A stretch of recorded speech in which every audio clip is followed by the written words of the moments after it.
Okey, ready Kita nak mulakan sekarang. Dengar tak saya cakap?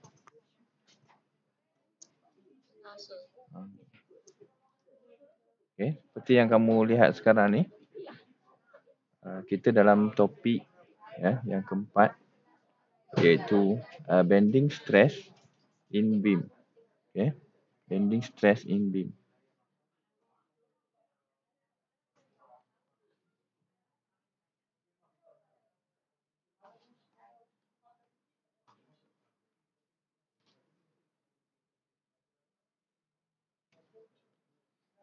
Okey. Topik ni akan membincangkan tentang stress in beam. Maksudnya beam. Beam ni ibarat kalau kita ibaratkan kat normal ataupun real application-nya adalah jambatan.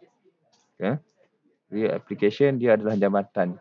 Untuk sebuah bangunan, beam tu adalah yang menanggung beban daripada slab. Okay. Kita tengok pada bangunan ada satu struktur yang melintang yang berada di atas tiang. Okay. Struktur beam ni, struktur rasuk ni beam ataupun rasuk, kalau saya sebut beam ataupun rasuk sama je lah. Beam bahasa Inggeris, rasuk bahasa Melayu. Okay. Beam ataupun rasuk ni dia biasanya duduk di atas tiang. Okay. Antara dua tiang. Okay. Untuk sebuah bangunan dia akan duduk di atas dua tiang. Okay. Dan struktur beam ni dia menanggung beban daripada slab. Okay. Beban daripada slab. Okay. Sekejap, kita akan tengok contoh beam . Okay. Mungkin ada yang tak kenal beam. Okay. Ambil civil engineering pun secara terpaksa. Okay. Kita akan kenal lah apa itu beam.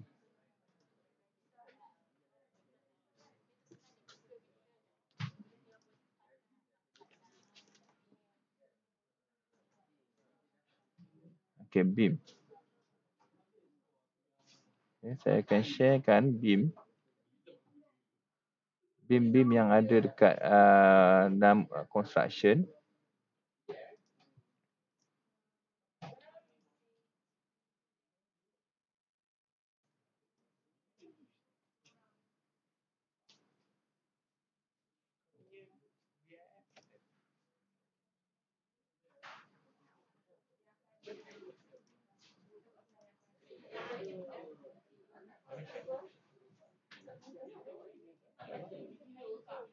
Okay, kamu akan dapat tengoklah beam. Okay, contohnya dalam gambar ni, kamu akan tengok banyak beam. Okay, beam besi, beam kayu. Okay. Semua beam lah. Dekat atas ni adalah beam. Okay, beam. Ini pun beam. Okay, yang bawah ni pun, gambar yang bawah ni pun beam. Okay. Ini pun beam. Okay, sepanjang atas tiang ni, semua yang atas tiang ni adalah beam. Okay, atas beam barulah lantai. Okay, sebab tiang akan menanggung beban daripada beam. Beam akan menanggung beban daripada lantai. Itu konsep dia. Okay, itu konsep dia. Kita tengok pula contoh untuk concrete beam. Okay, concrete beam. Okay, biasa bangunan kita banyak guna konkrit. Kita tengok contoh konkrit. Okay, pada gambar ini, okay, pada gambar ni yang tengah keluar sekarang, okay, ini adalah contoh beam lah. Okay, okay, gambar ni saya naikkan sikit. Okay, ini adalah beam. Okay, ini beam. Ini beam. Okay, ini beam. Okay, yang atas ni pun ni beam. Okay, mana lagi beam? Okay, kat sini. Okay. Okay, ni beam. Okay.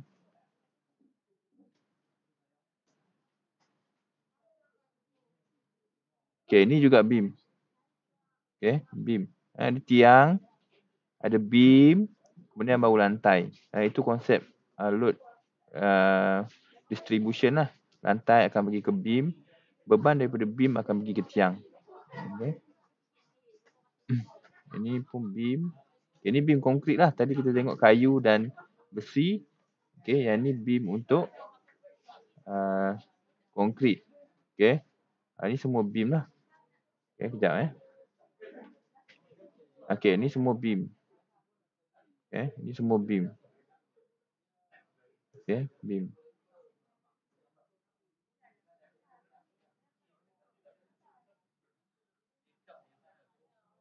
Okey, kita tengok untuk bangunan yang ni.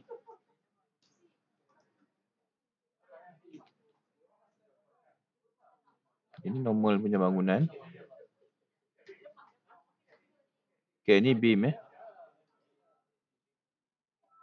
Okey, ni beam.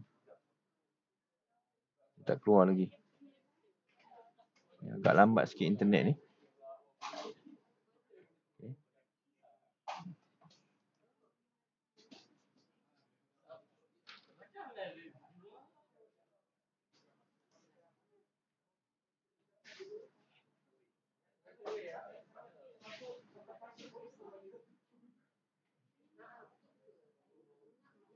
Okey.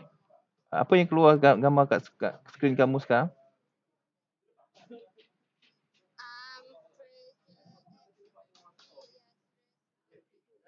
Okey, pre-stress concrete beam. Okey, yang tepi-tepi ni nampak Kalau kamu nampak ni adalah beam. Okey, sekarang dah faham apa itu beam. Okey, dah faham apa itu beam. Okey, beam ni benda-benda yang melintang lah. Benda-benda yang melintang pada bangunan, dia biasanya duduk di atas tiang.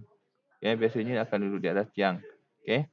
Beam ni konsep dia ambil daripada jambatan lah. Okey, jambatan. Okey, jambatan tu adalah beam. Okey, jambatan yang tak ada struktur kekuda tu adalah beam. Okey, kalau dia melintang saja, tak ada apa-apa, dia beam.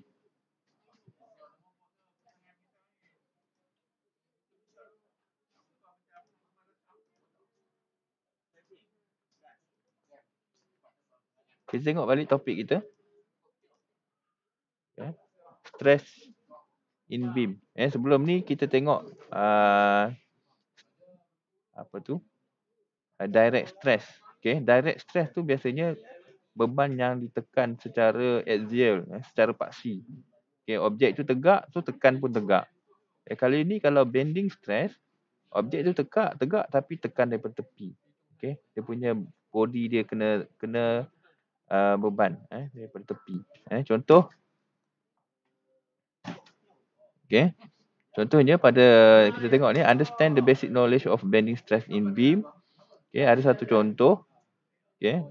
Ini rasuk. Okay, ada beam kat sini. Okay, beam ni ada support lah kiri kanan. Katakan kat sini ada tiang. Sebelah kiri ada tiang. Sebelah kanan pun ada tiang. Okay. Kemudian ada load kat atas. Okay. Ada load dikenakan pada beam ni. Sepanjang body dia. Sepanjang badan rasuk ni dikenakan beban. So, apa yang terjadi kepada rasuk ni adalah rasuk ni akan melendut ataupun membengkok macam ni. Okay. Dia sedang bending. Okay. Tapi kalau untuk besi, untuk konkrit, dia punya bending kita tak nampak lah. Okay. Dia punya bending kita tak nampak. Kalau nampak, saya rasa kamu pun lari. Okay. Ataupun kamu rasa dia bending. Bangunan kamu naik, tapi tiba kamu rasa dia bending. Saya rasa kamu pun lari. Sebab kita rasa structure tu tak stabil. Okay. Biasanya bending tu ada tapi sikit. Beberapa saja. Tak jelas kelihatan. Okay. Rasuk-rasuk yang ada pada bangunan dia ada bending sebenarnya, tapi kita tak nampak dia punya perbezaan sebab terlalu sedikit. Okay. Taklah macam yang dalam gambar ni. Nampak ketara dia punya bending. Okay. Untuk bangunan-bangunan, bending dia ada tapi sikit. Berapa saja bending dia. Okay. Mungkin 10 gitu je. Okay. Tak, sebab bila benda ni besar, bending dia sikit, okay, kita tak nampak. Okay. Tapi kalau nampak, saya rasa kita pun lari. Okay. Tapi itulah konsep dia. Bila rasuk, dia kenakan beban sepanjang body dia. Okay. Ataupun pada mana-mana bahagian yang melintang, yang setentang dengan badan dia, dia akan bending. Okey, kalau point load kat sini saja pun, kat tengah-tengah ni ada point load saja pun, tapi kalau point load tu cukup kuat, dia akan bending. Okey, dia akan bending. Macam mana dia bending? Seperti dalam rajah yang kat depan ni lah. Okey, dia akan bending ke bawah. Kalau load tu daripada atas, so dia akan bending ke bawah. Okey. Bending ni dia menghasilkan dua keadaan. Okey. Bending ni dia menghasilkan dua keadaan. Okey. Kamu tengok pada rasuk ni ada garisan putus-putus kat tengah-tengah. Okey, ada garisan putus-putus dekat tengah-tengah.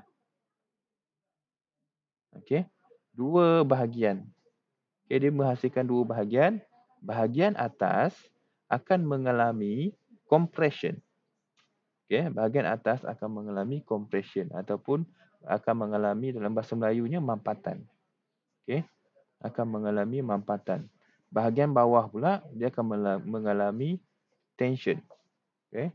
So sama juga dengan direct stress. Direct stress sebelum ni kita belajar ada dua jenis. Satu adalah compression, satu lagi adalah tension. Okey. Stress ada dua, compression dengan tension. Okey. Okey. Bila dia melendut ke bawah, compression bahagian atas, tension bahagian bawah. Tapi kalau load tu daripada bawah ke atas, tolak beam ni, so dia melendut ke atas. Compression tu pula bahagian bawah, tension bahagian atas. Itu kalau load daripada bawah. Okey. Kita tengok. Dia melengkung. Lengkung ni ada satu lengkung dalam, satu lagi lengkung luar. Lengkung dalam, dia akan mengalami compression. Lengkung luar akan mengalami tension. Okey, tak kira sebelah atas ataupun bawah. Kalau melengkung sebelah atas, maksudnya yang bawah itulah yang lengkung dalam. Yang sebelah atas adalah lengkung luar. Okey. Macam tu. Okey. Ini contoh untuk memahami stress in beam. Okey. Okey, formula lagi. Kita belajar direct stress guna formula. Kita belajar bending stress pun guna formula. Okey, tapi formula dia ada sikit beza lah. Okey, kalau stress untuk direct stress, stress equal to P over A. Okey. P over A untuk direct stress. Untuk bending stress, okey, untuk bending stress, stress equal to moment multiply bending moment multiply with vertical distance away from the neutral axis. Okay. Vertical distance away from the neutral axis. Ingat ini maksudnya arm ataupun lengan, jarak lengan. Okay, jarak lengan. M darabkan dengan distance. M darabkan dengan Y. Okay, bahagikan dengan I. I ni apa? Okay, I ni kita baru kenal hari ni. I adalah moment of inertia around the neutral axis. Okay. So I ni macam mana? Okay, ada kaedah dia untuk kira. Okay, yang penting kita kena tahu saiz objek ataupun saiz keratan rentas beam ataupun rasuk kita.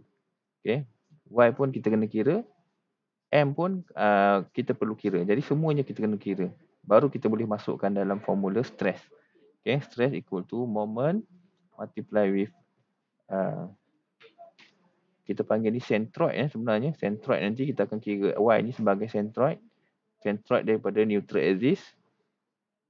I moment of inertia. Okay, ini formula yang kena hafal lah. Okay, formula ni simple sebab tu kena hafal. Tak masuk dalam buku formula. Nanti waktu periksa nanti. Okay. Ini konsep-konsep dia lah. Okay, macam mana ni. Tapi ni advance. Advance. Untuk level kamu, dia simple saja. Okay. Simple saja. Tak perlu kita tengok yang advance. Okay. Contoh kat sini. Ada beam yang dikenakan beban. Okay. Beam ni akan duduk pada tiang. Contoh kat sini tiang. Okay. Dikenakan ataupun support lah kat sini ada support. So ada load daripada atas yang menghentam beam. So beam tu akan melendut. Okay. Beam ataupun rasuk ni akan melendut. So dia melendut tu dia menghasilkan dua bahagian. Satu bahagian akan mengalami compression. Okay.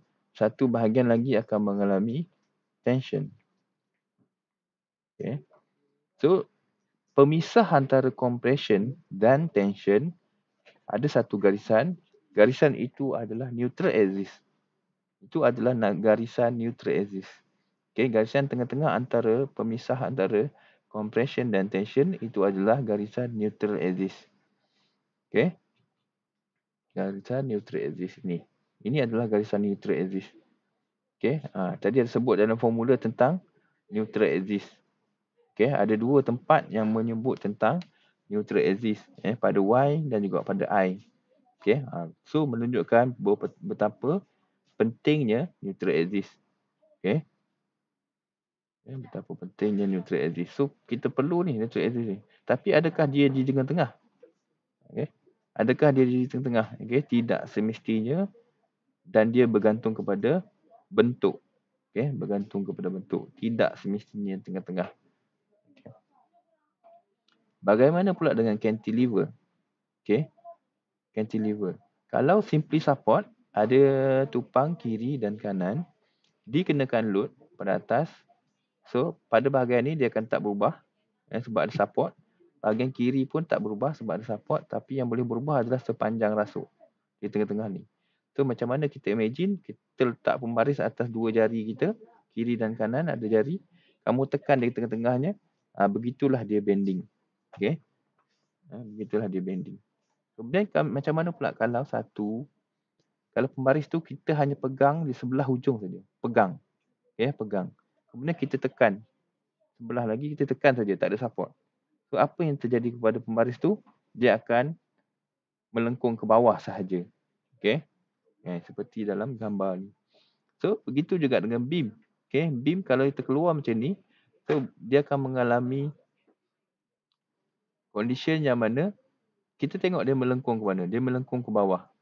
So maksudnya melengkung ke bawah, lengkung dalam adalah sebelah bawah. Lengkung luar adalah sebelah atas. Jadi sebelah bawah akan mengalami compression.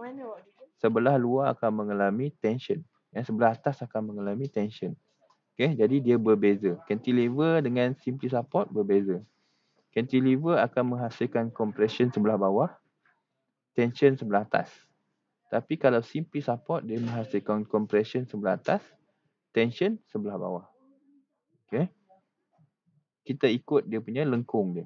Okay, lengkung ke bawah. Ini lengkung ke bawah tapi dia naik balik. Okay, ini dia terus lengkung ke bawah. Terus saja. Okay, ini lengkung ke bawah dan dia naik balik. Okay, ini terus turun. Lengkung terus turun. Okay, jadi lengkung dalam adalah sebelah bawah. Lengkung luar adalah sebelah atas. Okay, lengkung dalam mampatan. Lengkung luar tension. Tegangan. Okay, macam ni. Lengkung ke bawah naik atas balik. So, lengkung atas ni adalah lengkung dalam. Lengkung atas adalah lengkung dalam. Lengkung bawah adalah lengkung luar. So, lengkung luar adalah tension. Lengkung dalam adalah compression. Okay. Dan neutral axis adalah dia punya pemisah dia. Okay, pemisah compression dan tension. Okay. 4.1.2 adalah berkenaan dengan centroid. And centroid and second moment of area of a section. Okay. Center of gravity. Okay. Kita kena tahu center of gravity. Okay. Macam mana nak kira center of gravity? Okay. Kita akan gunakan, kamu akan gunakan formula. Yang ni kamu kena ingat lah. Moment equal to force multiply with distance. Okay. Ini pun kita dah belajar dalam chapter 2 hari tu. Masa kita nak kira reaction. Moment equal to force multiply with distance. Dalam chapter 3 pun kita belajar. Masa kita nak lukis bending moment. Moment equal to force multiply with distance. Okay. Ni kita dah belajar. Moment multiply with distance. Okay.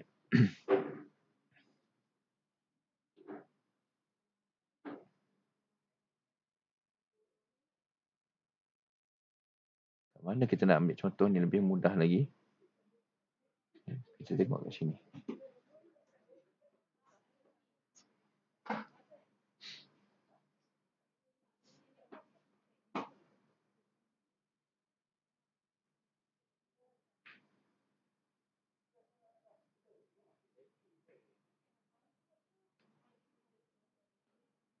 Okay, kita tengok formula dia.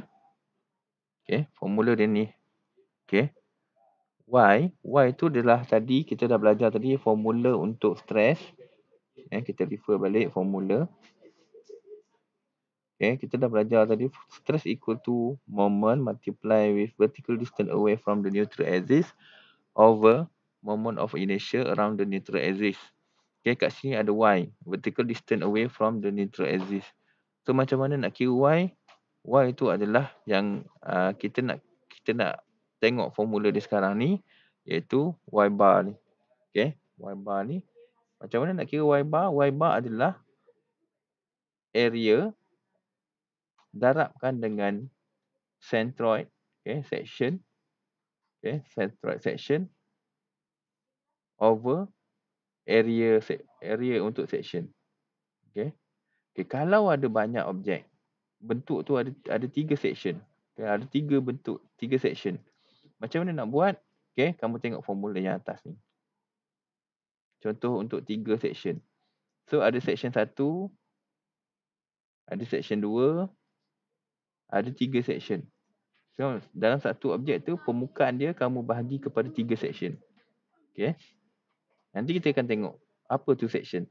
Section 1 punya area, kamu bahagikan jadi section 1 punya area.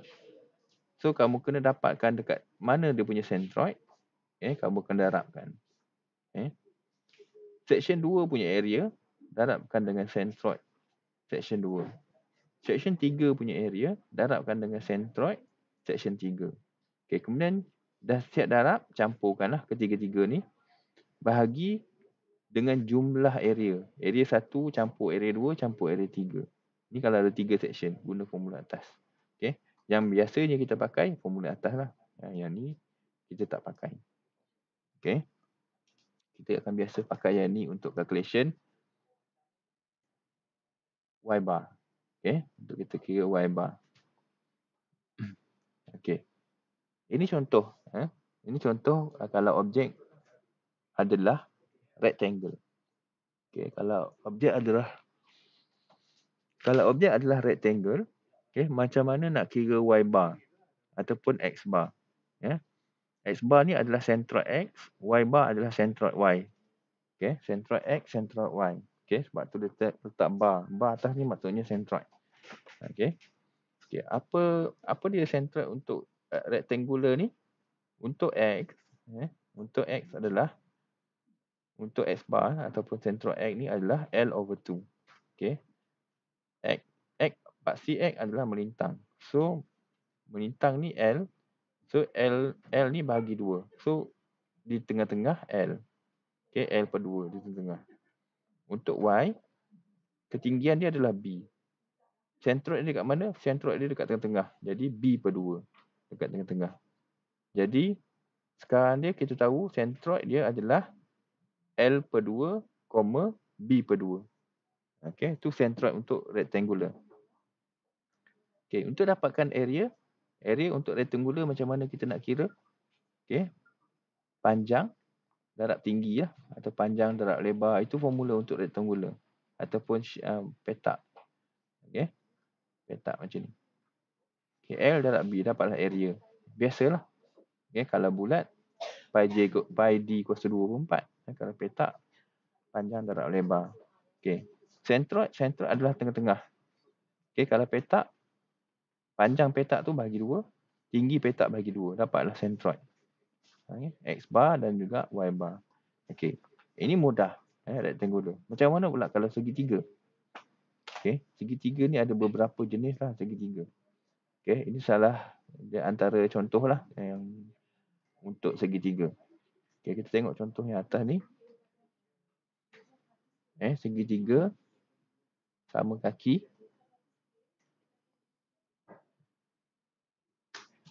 Sama kaki. Kita tengok dekat mana simetri dia.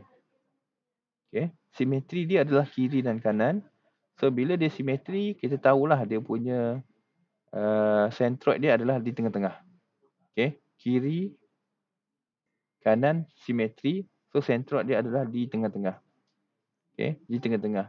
So kita kat sini kita tahu X bar adalah Base ni bahagi 2. Base ni panjang dia berapa? Sampai sini. Okey, panjang dia dari sini sampai sini.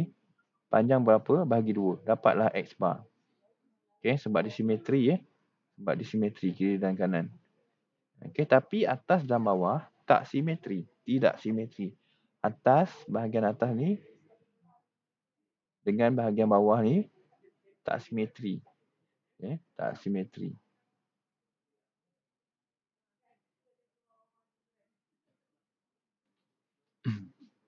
Okey, ni kena bahagi 3 ni height ni. Silap.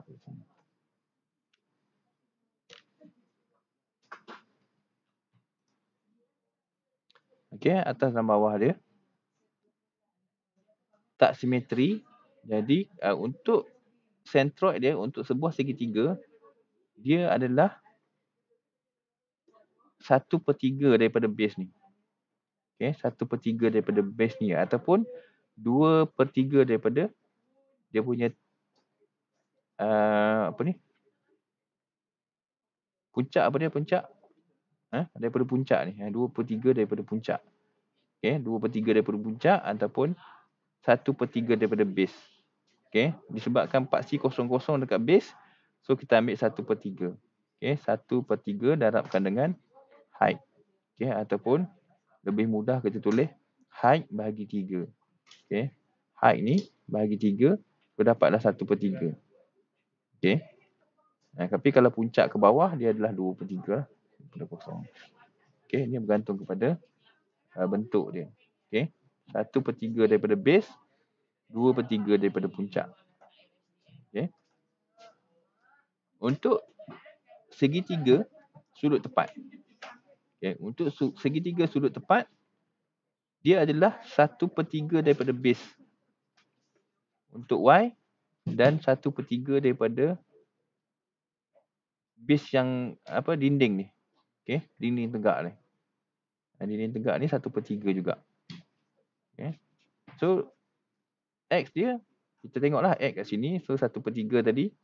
So adalah base bahagi 3. Okey, base bahagi 3. Dapatlah dia punya centroid X. Okey. Kemudian untuk centroid Y, daripada base 1/3 juga. 1/3 darab dengan, ni adalah height dia. 1/3 daripada height. So kita tulis centroid Y, height bahagi 3. Okey. Macam mana nak kira area? Guna formula untuk kira area lah. Ni dah belajar juga kan, sekolah menengah dulu dah belajar macam mana nak kira area. Okey, yang belakang ni saya tak ajar lah. Okey, tadi ni je satu nak tunjuk contoh. Okey, macam mana nak bentuk lain? Untuk bulatan penuh, okey, dia simetri kiri dan kanan. Bila dia simetri kiri dan kanan, okey, kita tengoklah diameter ni berapa. So diameter dia berapa bagi 2, itu adalah centroid untuk X. Sama juga untuk centroid Y. Okey. Diameter berapa bagi 2. Dapatlah centroid X, dapatlah centroid Y. Okey, diameter bagi 2 tu bersamaan dengan jari lah. Okey, macam mana nak kira area? Gunakan formula untuk kira luas bulatan. Pi J kuasa 2 ataupun pi D kuasa 2/4. Okey, ni mudahlah kalau dia bulat macam ni, mudahlah. Okey, kalau dia semi-circle ni macam mana pula? Okey, semi-circle ni macam mana? Okey, semi-circle, kita tengok objek ni semi-circle, tapi bila kita tengok dia kiri dan kanan dia simetri. Okey, kiri dan kanan simetri. Bila kiri kanan simetri, kita bahagi 2. Okey, kita bahagi 2, dapatlah dia punya base. Dapatlah dia punya centroid. Dapatlah dia punya centroid. Dekat tengah-tengah ni. Tapi kalau dia punya centroid Y, kita tengok dekat mana base dia. Base dia kat sini. So base dia, centroid dia adalah 4/3 daripada base. 4/3. Tinggi ni berapa? Darabkan dengan 4/3. Okey, bukan tinggi. Sorry. Bukan tinggi. Okey, dia ada formula dia. 4/3 radius kuasa 2 bahagi dengan 3 pi. So dia akan dapat nilai Y centroid kat sini. Okey. Dia akan dapat nilai centroid Y kat sini. Okey, gunakan formula ini untuk kira semicircle.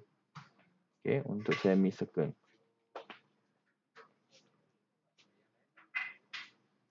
Kalau quarter circle, kedua-duanya menggunakan formula lah. Kedua-duanya menggunakan formula. Okay. 4/3, yang Y pun 4/3 juga. Okay, kita tengok contoh kat sini, example 1. Okay, tadi saya kata ada objek ni ada section-section. Okay, ada satu objek besi ni ada section-section contoh.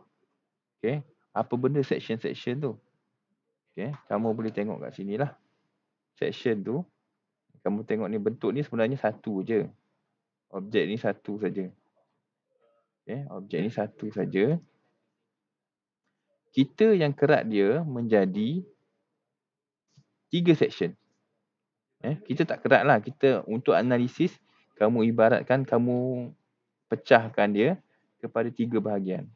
Okay, objek ni sebenarnya satu je. Dia bentuk ni terus dalam bentuk Z. Tapi untuk kita buat analisis, kita pecahkan dia kepada 3 bahagian. Bahagian atas ni sebagai section 1 contoh. Kemudian yang tengah ni sebagai section 2. Okay. Kemudian yang bawah ni sebagai section 3. Okay. Kita pecahkan dia sebagai section. Okay. Jadi yang saya sebut tadi, area 1 darab Y1, area 2 darab Y2, area 3 darab Y3, itu adalah contoh untuk area 1 darab Y1, area bahagian ini, area untuk section 1 ini. Okay. Macam mana nak kira adalah 75 darab 12.5. 12.5. So akan mendapat area. Okay. Macam mana nak kira centroid? Okay. Kita kena tengok dekat mana kita nak letak paksi 00. Okay. Dekat mana kita nak letak paksi 00. So paksi 00 kamu letaklah. Okay. Ini sebagai paksi 00. Okay, ni paksi 00. Okay, ni paksi 00. Saya letak satu garisan sebagai paksi. Kemudian lagi satu kita letak lagi.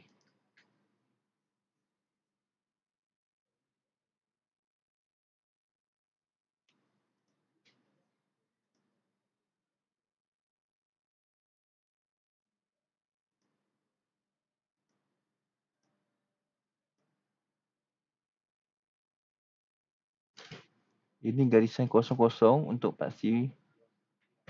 Garisan untuk paksi. Ini garisan ni adalah paksi X. Okay. Okay, ini garisan ni adalah paksi X. Satu tadi, yang pertama tadi kita lukis paksi Y.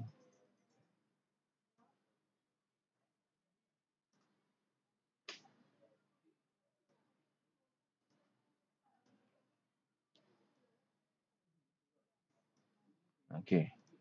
Ada dua paksi. X kat bawah, Y kat atas. Okay.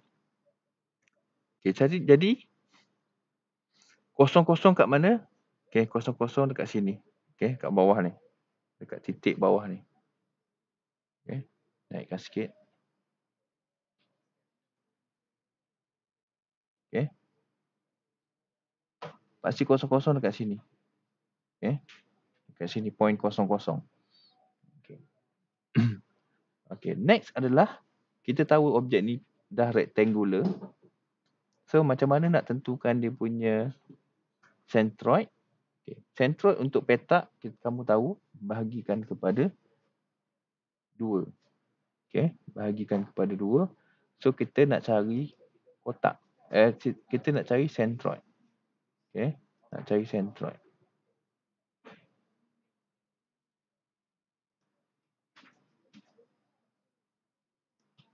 So, bahagi 2.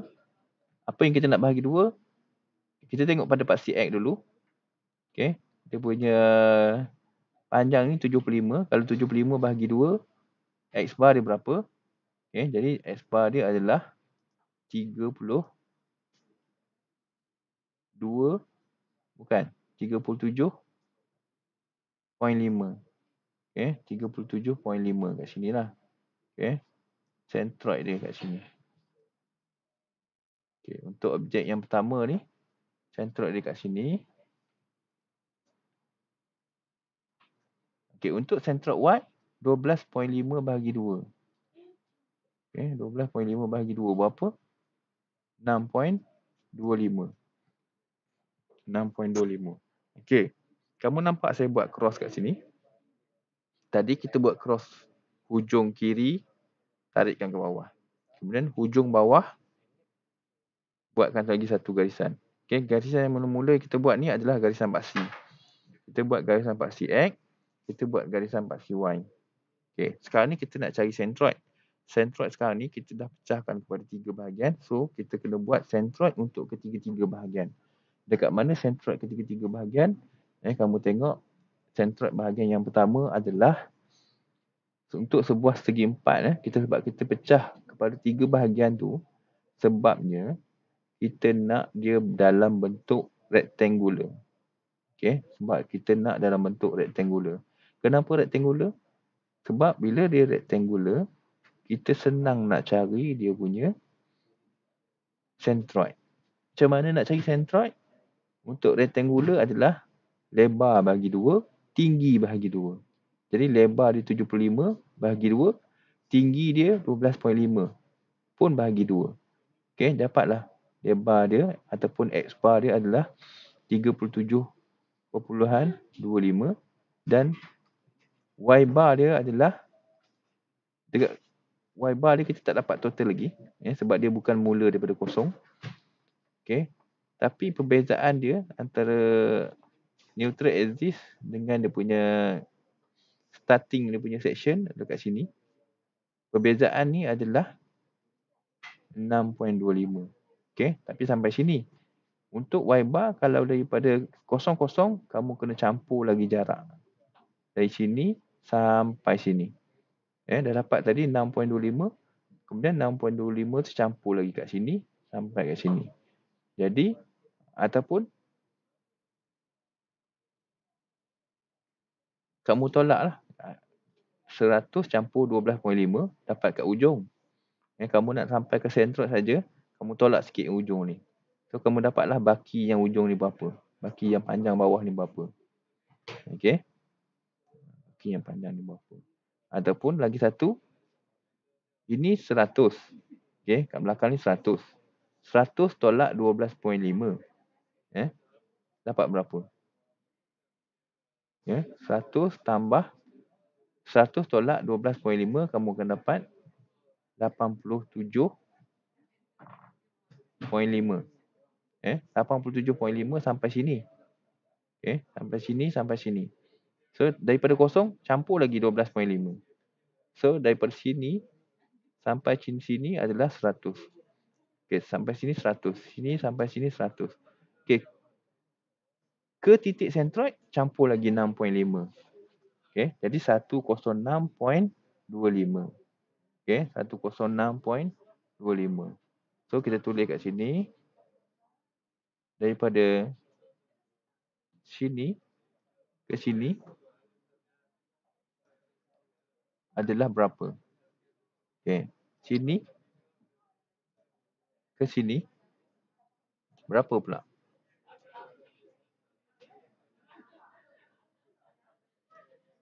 Okay.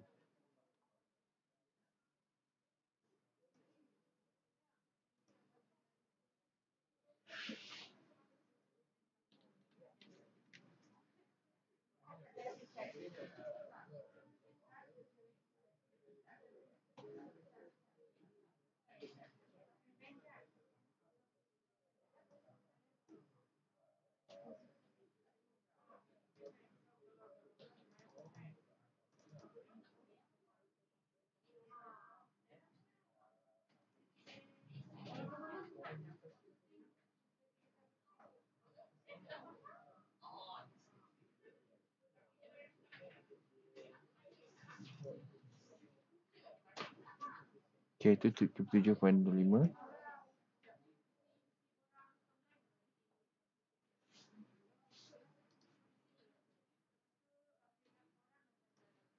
Okey, ni tadi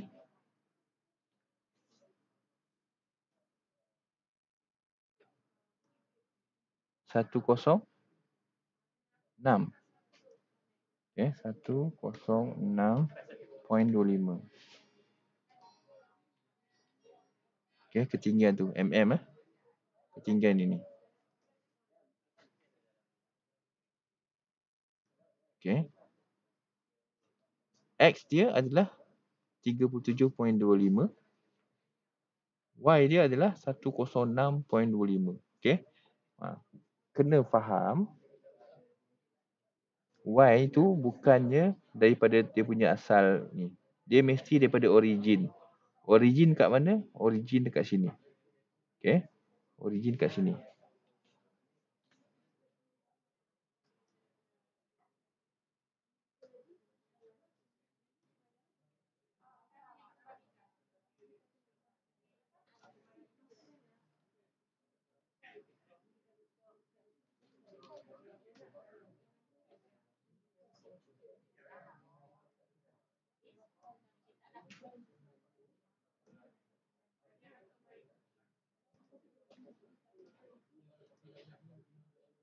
Okey, origin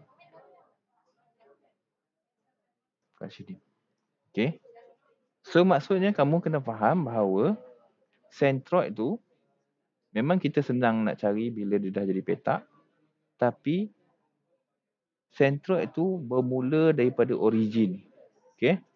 Kita tahu petak center of gravity dia dekat tengah-tengah, tapi bacaan untuk centroid kena campur daripada origin. Okey, daripada origin. Daripada origin sampai ke base dia dah 100. Jadi ke titik tengah dia, okey, 6.25. Jadi 100 campur 6.25. Okey, itu nilai y bar. Okey, ini adalah nilai y dia. Okey. Nilai y dia. Ini adalah nilai x dia. Okey, nilai x dia. X bar ni nilai x bar. Ni nilai y bar.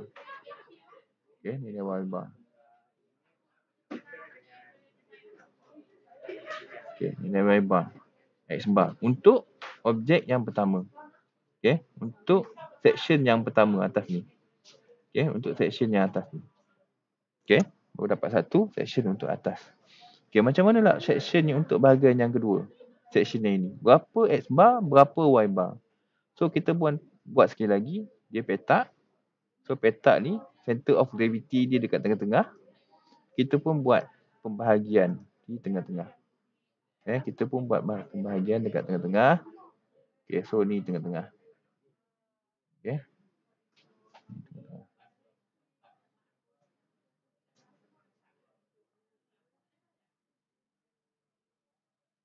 Okey.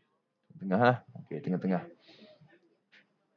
Kemudian tengah-tengah itu untuk dapatkan X bar. So ni pula untuk dapatkan Y bar. Y bar kat mana? Tengah-tengah. So tengah-tengah kat sini. Okey, ni tengah-tengah.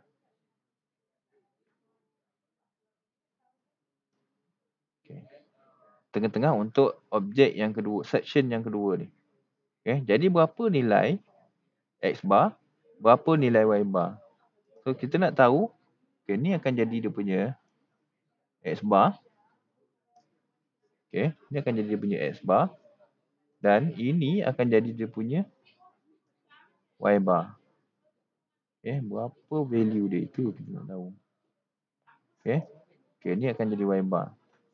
Sampai ke centroid section yang kedua. Okey, berapa nilai dia?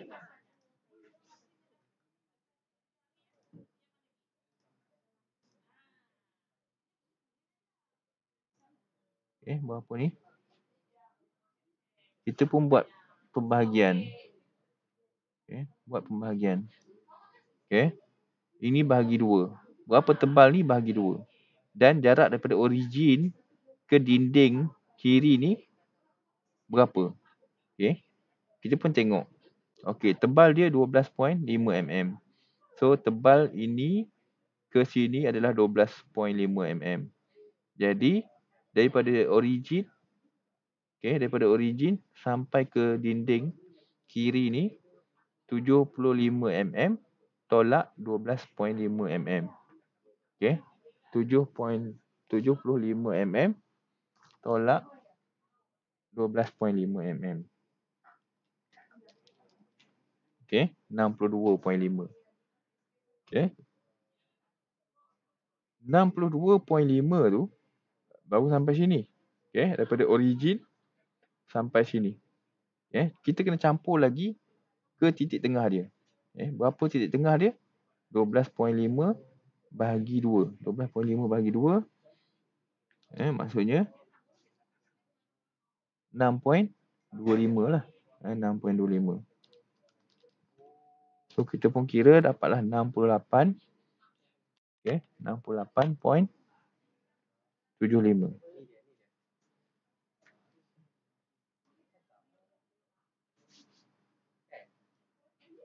Ini 68 ini X X untuk section yang kedua. Ini 68.75. Untuk section ini. Untuk section ini. Seberapa Y bar dia? So Y bar dia.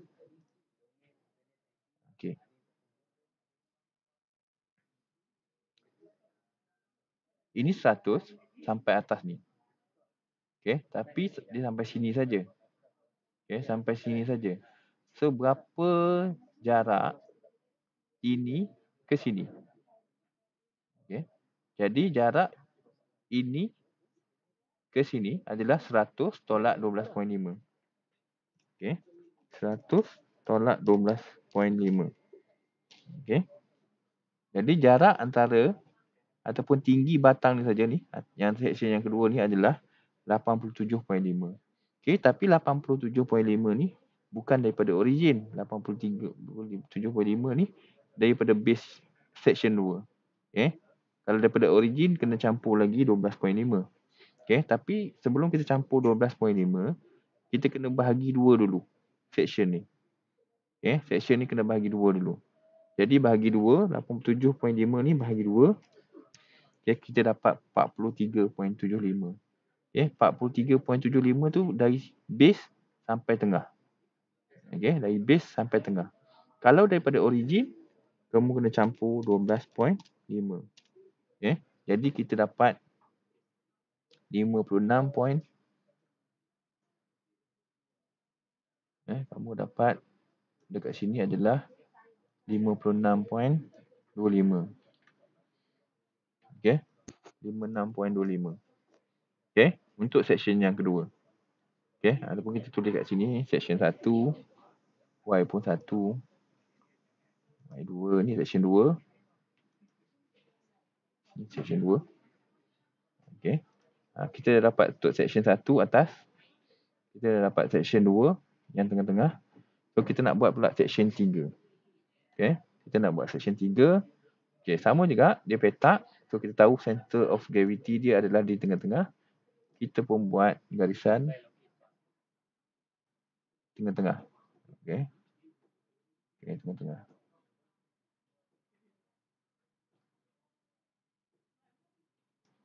Garisan tengah-tengah. Itu untuk Y, yang ini untuk X. Yang ini untuk X. Yang ini untuk X. Ini sini tengah-tengah kat sini. Sini tengah-tengah. Itu tengah-tengah.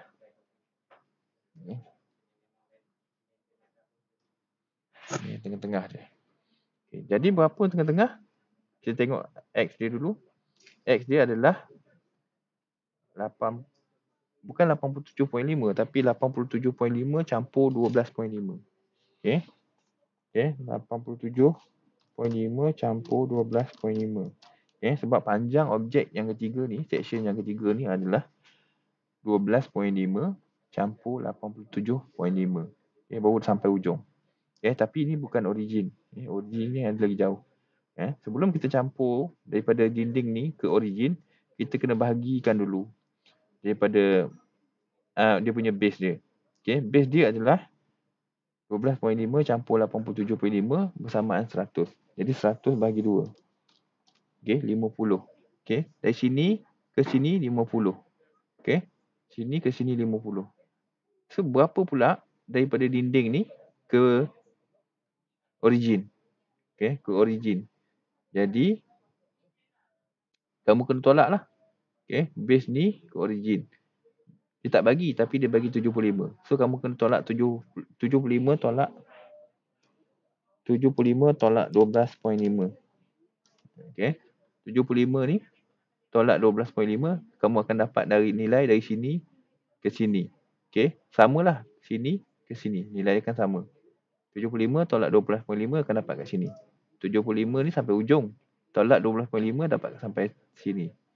So, ini adalah daripada origin ke dinding kiri dia. Okey, dinding kiri dia. Jadi, bila kira 75 tolak 12.5, kamu dapat 62.5. Kamu dapat 62.5. Kamu campur nilai 100 bahagi 2 tadi. Ini ke sini 100. Nak dapat center of gravity bahagi 2. Dia dapat 50. Jadi 62.5 campur 50. Kamu akan dapat 112.5. Okey. So, kamu akan dapat kat sini adalah 112.5. Kat mana nak tulis ni? Okey, ni. Okey, kat sini adalah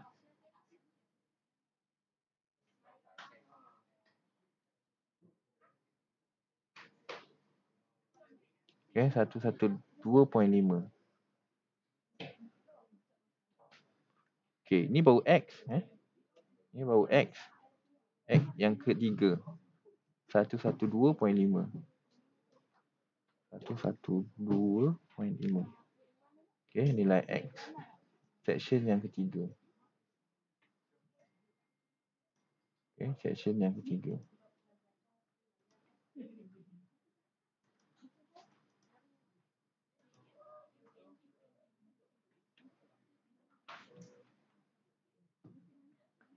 Okey. Kita tengok pula dia punya section yang centroid Y dia untuk section yang ketiga ni. Okey, berapa section Y? Kita pun buat pembahagian tadi. Ketinggian ni bahagi 2. Ketinggian dia adalah 12.5. Jadi bahagi 2 dapat 6.25. Dia mula kat mana? Dia memang mula daripada origin. Tengok ni garisan origin. Garisan origin. Dia memang mula daripada origin. So, jadi kita tak perlu tambah apa-apa. So, ketinggian dia adalah ketinggian centroid X, centroid Y dia adalah 6.25.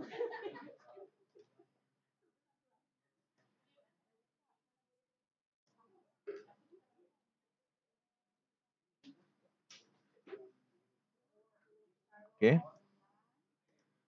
Ketinggian dia adalah 6.25. Okey, ini untuk section ketiga. Okey, untuk section yang ketiga.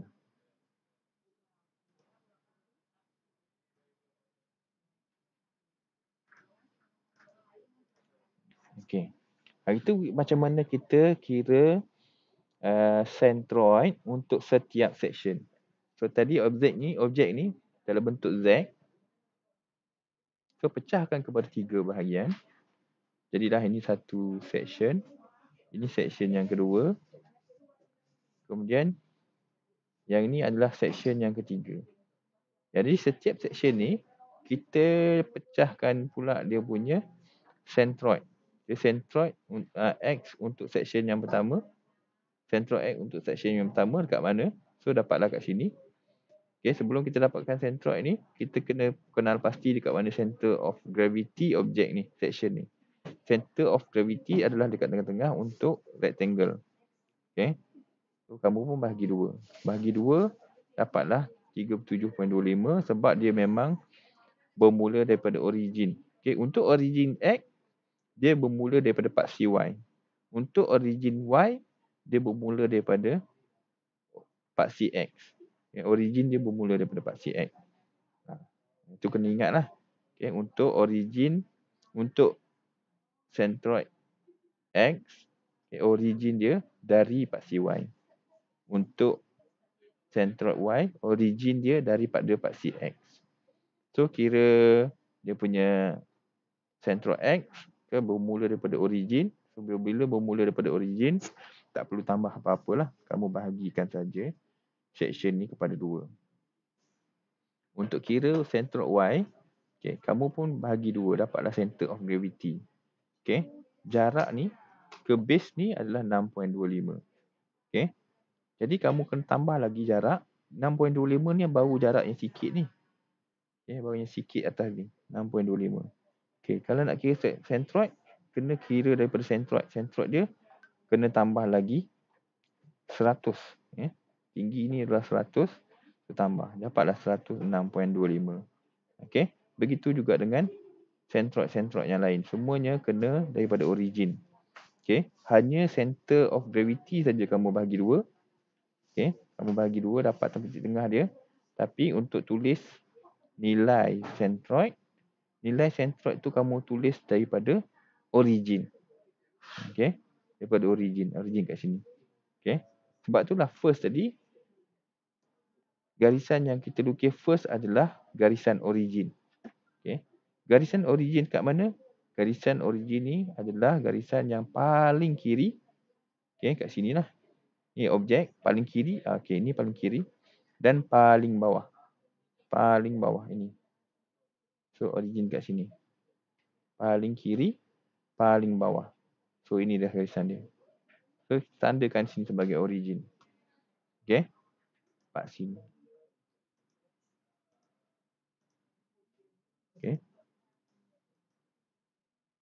Kita bubuh color lain. Ya. Itu section. Itu section. Kita buat pembahagian section. Inilah kalau kaedah hari tadi. Kita buat origin ataupun datum. Dalam ni tulis datum. Dalam bahasa Inggeris itu origin lah. Paksi X paling bawah, paling kiri. So paling kiri yang ini, paling bawah yang ini. So dekat sini kosong-kosong. Ini langkah yang pertama tadi. Langkah yang kedua, kita cari center of gravity. Objek dia petak, ni section yang pertama. Objek dia petak sebahagi 2, dia dapatlah 37.5. Kemudian objek ni petak tadi untuk Y pula.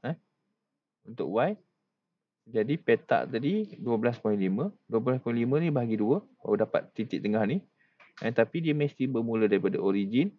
Jadi base dia ke origin adalah 100. Jadi 6.25 campur 100. Dapatlah 106.25. Jadi kamu boleh semak balik apa benda yang saya cakap dekat table ini. Dekat table ini. Sama juga dengan objek yang kedua, bahagi 2 untuk origin, untuk centroid X. Bahagi 2 baru dapat dia punya different dinding kiri ke centroid. Jadi dinding kiri ke centroid pula berapa? So dinding kiri ke centroid adalah 62.5. Jadi yang different ni tadi campur 62.5. Dapatlah 68.75. Ni tadi 68.75.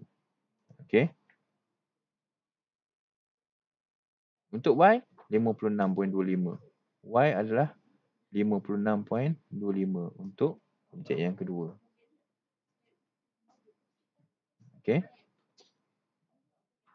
Untuk objek yang ketiga 112.5 dan Y adalah 6.25.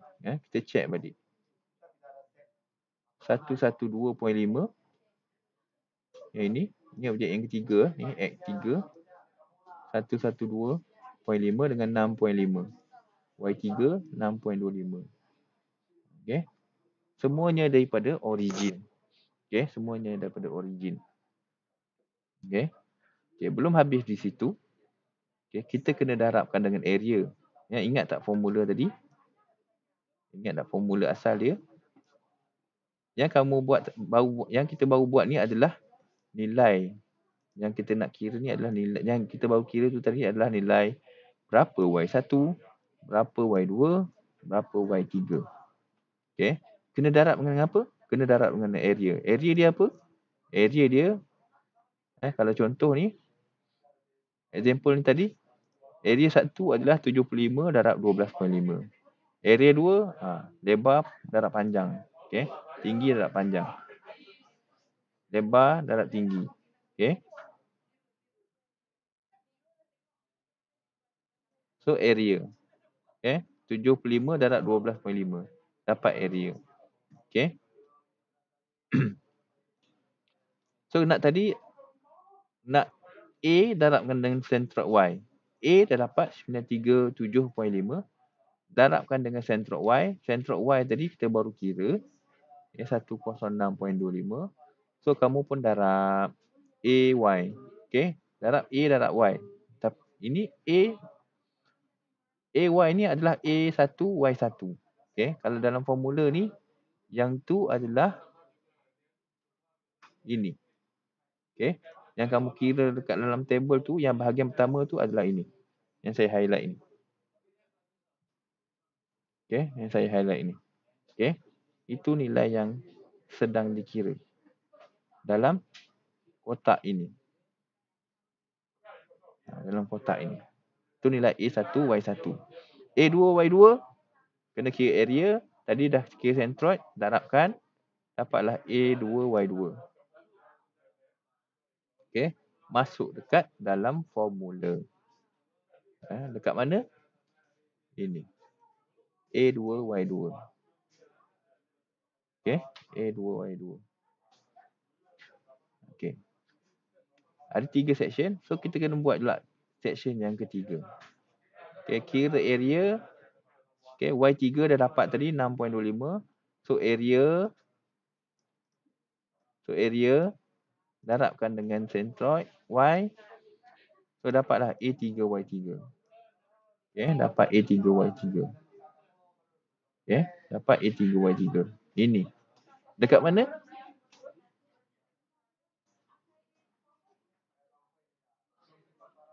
Dalam formula dia kat mana? Ini. Okay. Masukkan dalam formula ini. Okay. Jadi campurkan A1, Y1. Dah kira berapa, dapat jumlah berapa. Campur. Kirakan dulu A2, Y2. Berapa total. Dah totalkan. Dan campur lagi yang A3, Y3. Okay. Cuma ini dibuat dalam table terus. Dia dah siap campur. Okay. Dia dah siap campur. Ini jawapan dia. Okay. Yang atas tadi. Okay. Nilai yang atas tadi. Okay. Ini nilai yang atas. Untuk cari sentrok Y. Kalau untuk cari sentrok X, kena guna yang X. A darab X1, A2 darab X2, A3 darab X3. Okay. Ini untuk Y. So, guna A1, Y1, A2, Y2, A3, Y3. Kemudian campurkan semua sekali, dapatlah jumlah A sentrok Y. Okay. Kalau nak kira X, nak kira sentrok X, sama je. Tapi kita buat terhadap X. A1, X1. Okay. A1, X1. A2, X2. Dan A3, X3. Kemudian campurkan. Dapatlah jumlah AX.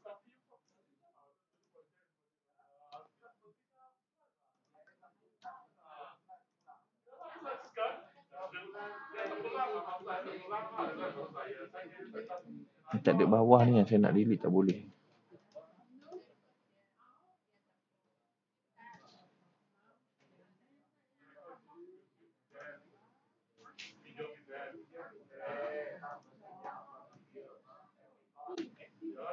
Tak boleh buang. Okay, tak apa. Okay, jumlah AX. Bawah ni tak ada. Okay, jumlah AX. Okay, ini. Kalau nak kira X. Okay, jadi formula tu kena Y. Okay. Kalau nak kira X, central X, macam ni. Jumlah AX. Okay. Ingat tak satu lagi, bahagian bawah dia adalah jumlah A. Okay. Yang kamu kira tadi dah campur-campur, kita kata dia sebagai jumlah AY. Kemudian bawah ni adalah jumlah A. Jumlah A adalah, tadi ada 3 section. setiap section ada area dia sendiri. So kamu campurkan area 1 campur area 2 campur area 3. Okey. Kita tengok dalam jadual tadi dia buat area 1 campur area 2. Okey, kemudian campur area 3. So totalkan ketiga-tiga area ni. Okey, totalkan ketiga-tiga area ni. Okey, tiga-tiga area ni. So kita dah boleh kira centroid X dan juga centroid Y. Tapi untuk total, okey, secara bersepadu. Tadi bisection, sekarang ni kita nak kira bersepadu kita nak kira bersepadu. Tadi bisection. So kalau secara bersepadunya, centroid X dia adalah, okey, kita tengok ni jumlah AX, dia akan ambil daripada sini. Jumlah AX, okey. Sama tak? 250.250.976.56. Nampak? 250.976.56 bahagikan dengan A. A ni kat sini. Yang atas. A dekat ni. Jumlah A. Okey. Campurkan A1, A2, A3 tadi. Okey, letak kat sini. So, boleh kira. Dapatlah centroid dia secara bersepadu adalah 76.49 from origin. Okey. From origin. Nak kira Y? Jumlah A1, Y1, A2, Y2, A3, Y3 tadi dah campur, dapatlah jumlah AY, jumlah centroid I, jumlah A centroid Y. Ikut yang ni, so masukkan dekat formula. Okey, masukkan dekat formula. Okey, bahagikan dengan jumlah A. Jumlah A ni sama je. Okey. Tak kira lah dia terhadap X ataupun terhadap Y. Okey, jadi jumlah A dia sama saja. Jadi ambil jumlah A centroid Y. Okey, ambilkan letak kat sini. Bahagikan dengan jumlah A. Ambil letak kat sini. So, dapatlah centroid objek tu secara bersepadu adalah 51.49. Okey, 51.49. Okey, ni bagaimana kita nak menentukan objek secara section. Okey. Secara section. Okey, ada 3 section, so bahagikan. So kalau kita lukis balik, so kita ambil bentuk dia tadi, bentuk dia Z. Dekat mana agaknya centroid dia? Dekat mana agaknya centroid dia? Kita pun lukis. Okay, kalau 76.49 ni kat mana? Okay, 76.49 ni kat mana? Okay.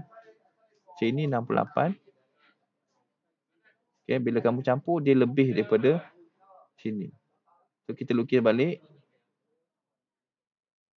Okay. 79 kat sini sampai sini 72.5. So jadi kalau 76 ni maksudnya dia lebih lagi lah pada garisan ni. Kat sini 70.5. 70.5 pula. Sini 75. Dah ada kat sini. Sini 75. Jadi kalau 76.49 ni dia lebih sikit pada garisan ni. Okey, ini garisan 75. Jadi kalau 76.49 lukislah distance dia lebih sikit. Okey, 76.49. Okey, kemudian centroid Y pula. Centroid Y dia adalah 51.49. Okey, 51.49. So dia mesti duduk antara ini 102.5. Okey, 102.5. Jadi kalau bahagi 2 tu lebih kurang kat sini. Okey, bahagi 2 ni kat sini. Lebih kurang dia punya centroid Y dia 51.49 kat sini. Okey, 76.49, 51.49 from origin, from datum. Okey, from datum. Okey, so dapatlah dia punya gambar rajah center of gravity, CG. CG ni adalah center of gravity. Okey, ini adalah part yang pertama lah. Okay. Macam mana nak tentukan center of gravity bagi objek yang bukan rectangular, bukan bulat, penuh. Okay. So kita gunakan konsep ni. Kita bahagikan kepada section. Okay. kita bahagikan kepada section tu supaya dia dapat dalam bentuk rectangular. Rectangular. Dia asalnya bukan rectangular, dia Z. Bentuk Z. Tapi kita pecahkan kepada 3 section supaya dia menjadi rectangular. Bila kita pecahkan by section, kita tak tahulah dekat mana. Kita nak carilah dekat mana dia punya center of gravity. So center of gravity ni kita buat by section juga. Sebab tu dalam table ni dia buat by section. Section 1, section 2, section 3. Dapatkan jumlah A, dapatkan sentral X, dapatkan sentral Y. Dapatkan sentral X, dapatkan sentral Y. Kemudian kamu darabkanlah A darab sentral X, A darab sentral Y. Ini adalah sentral. Ini adalah A1Y1. Ini adalah A1X1. Yang belakang ni adalah A1Y1. Ini A1X2. Ini adalah A1X. Ini adalah A2X2. Ini adalah A3X3. Dia campurkan. A1X1, A2X2, A3X3. Campurkan. Sama juga dengan Y. A1Y1, A2Y2, A3Y3. Campurkan semua sekali. Dan gunakan ni. Nilai ni bahagikan dengan area. Kemudian guna nilai yang X pun sama juga. Gunakan nilai AX ni. Bahagi 3. Bahagi area. Bahagi area. Dapatlah sentral X dan juga sentral Y. Dan kita lukis mula center of gravity dia adalah di sini. Center of gravity dia adalah di sini. Dekat bawah ni ada contoh. Ini adalah bisection. Bentuk ni ada 3 section. Bentuk ni pun ada 3 section. Bentuk yang kedua ni pun ada 3 section. Yang ketiga ni pun 3 section. Bentuk yang kelima ni ada 2 section. Dan yang keenam pun 2 section. Boleh cubalah macam mana nak kira center of gravity.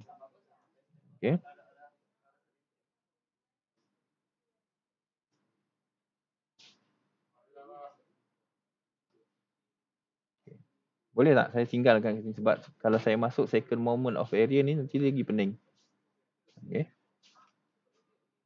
Saya masuk second moment of area ni, IX, IYY ni. Dia akan buatkan kamu pening lah.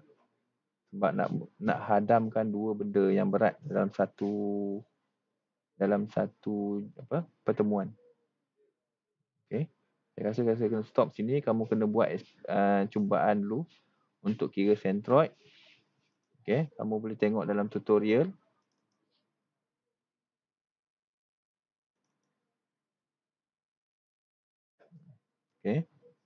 Boleh tengok dalam tutorial ni.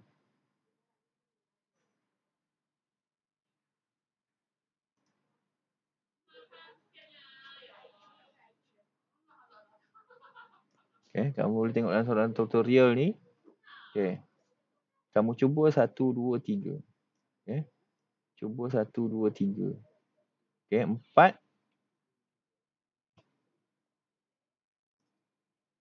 4 ni kena tolak area dalam.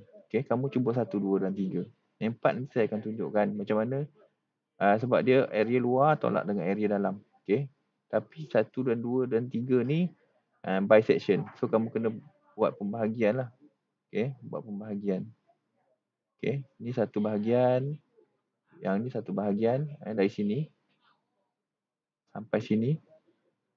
So ini bahagian yang kedua. Dan kamu potong ni tadi. So ini adalah bahagian yang ketiga. So contoh tutorial 13. Kamu cuba 1, 2 dan 3.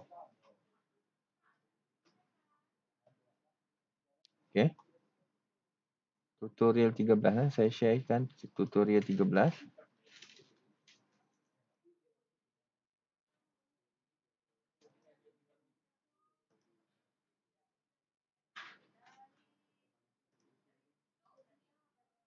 Boleh tengok kat sini.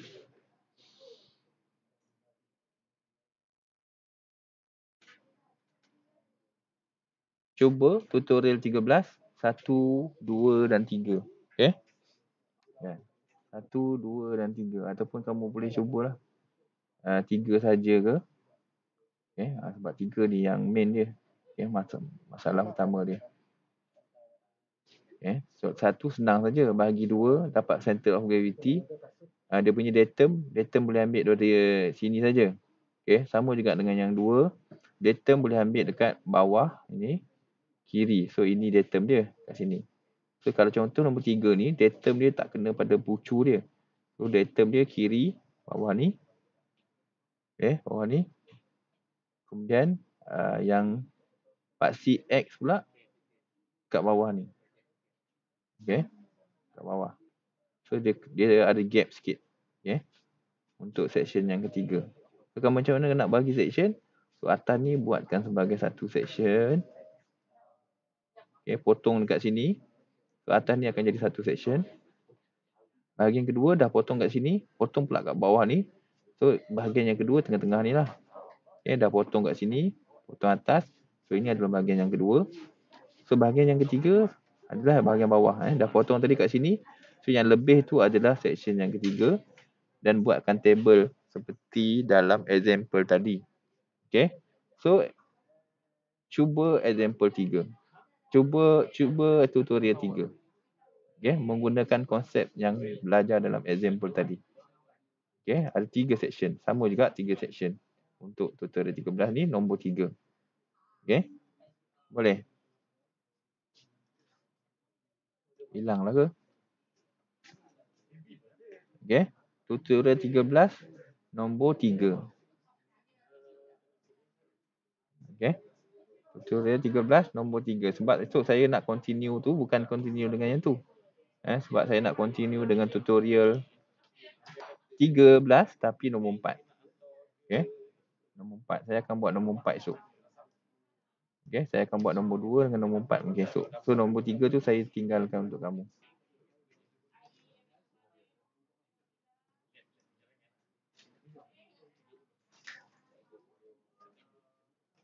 Okay. Tutorial 3. Okay. Tutorial 3. Okay, ini buatkan ni. Cari dia punya centroid of gravity.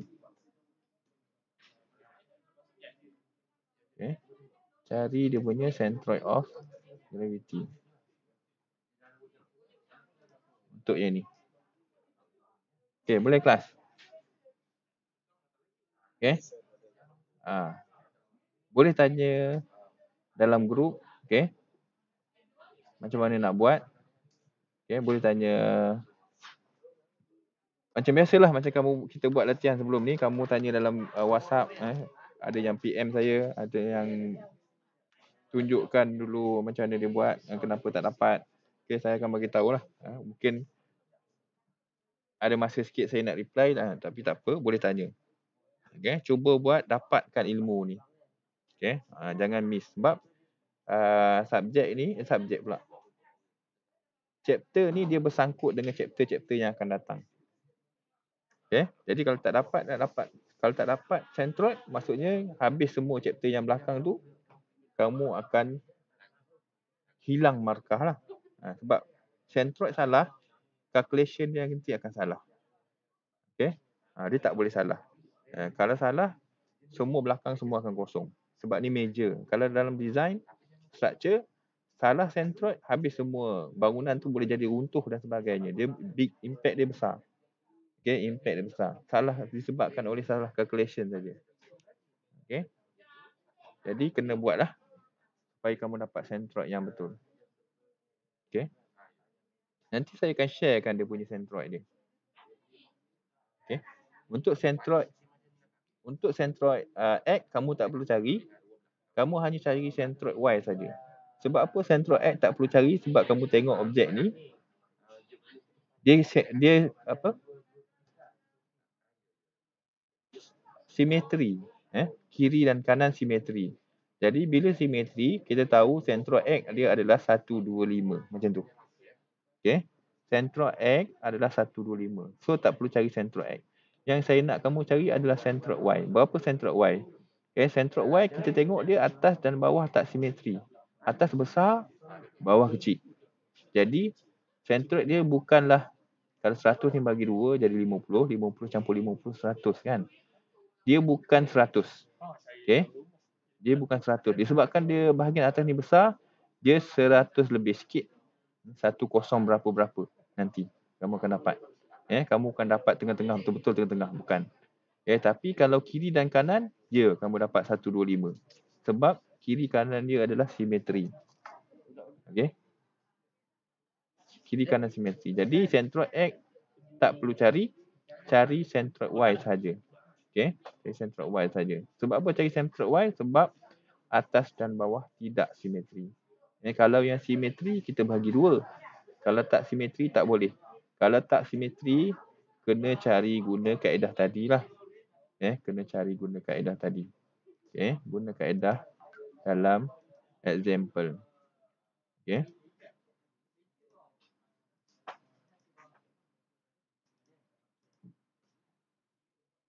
Kena cari guna kaedah dalam yang ditunjukkan dalam table ni lah. Ataupun kalau kamu cekap, kamu boleh buat macam saya buat ni. Okey. Semuanya nilai tu dapat terus daripada diagram. Semua nilai tu dapat terus daripada diagram. Tapi kalau kurang cekap, kamu kena buat macam ni table ni. Okey. Buat macam table ni. Belajar macam mana buat table ni. Tapi buat table ni dia akan ambil masa sikit lah. Itu masalah dia. Tapi tak apa, untuk pelajar, kamu lambat untuk tangkap, ini adalah proses yang biasalah kena buat. Buat table. Belajar slow-slow. Dah pandai nanti, dah banyak buat latihan, mungkin kamu akan pandai lah. Terus boleh buat macam ni. Macam saya buat kat atas ni. Boleh buat macam saya buat kat atas ni. Untuk first ni belajar, try buat dengan kaedah ini dulu. Cuma tadi saya cakap X bar tu tak perlu cari.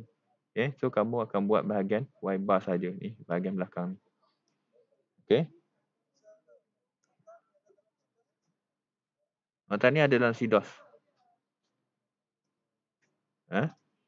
Dan saya akan sharekan jugalah saya punya video ni. Jadi kamu boleh cuba.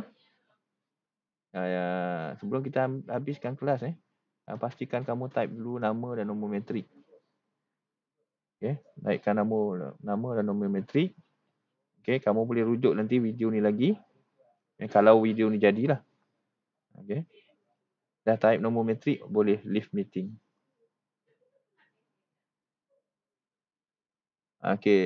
Siapa tu? Syazwani dengan Sharon. Boleh typekan nombor pendaftaran sekali lah. Syazwani dengan Sharon.